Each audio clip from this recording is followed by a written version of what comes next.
And now it's time to get a check on what's happening in the world of weather by going over to our Kwon Soa at the Arirang Weather Center. So it's still the last day of work week, and I bet many people are happy to see the absence of rain. Absolutely, Jie, and I must say that I'm definitely one of those people. Now, although it was pretty hot here in the nation's capital for a change, we had some nice breezes too, but they weren't enough for those people down south of the nation. Right, they've been dealing with a pretty long heat wave. So how bad is it right now?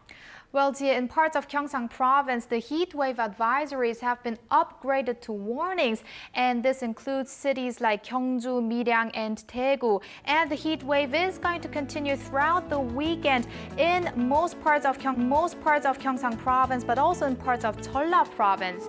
Now, tomorrow the nation will be affected by a high pressure system in the North Pacific. However, later in the day, the monsoon front up in North Korea is going to lead to some rain in the north central regions. Now, this will most likely begin in the late afternoon or a little bit later, so please make good use of the dry conditions before the rain comes.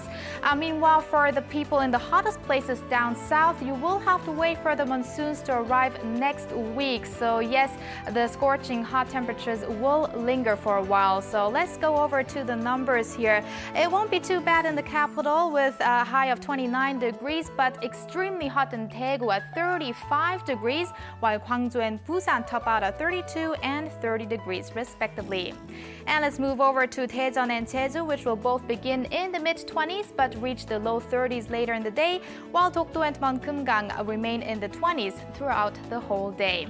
Now, one tip for those who have difficulties falling asleep during all the tropical nights is don't stay awake in bed until you feel sleepy, but rather take a short walk or do some light exercises before bedtime. That'll help a little bit. And if you're going to be awake after 10, I hope to see you then. And let's wrap it up with a quick view of weather conditions around the world.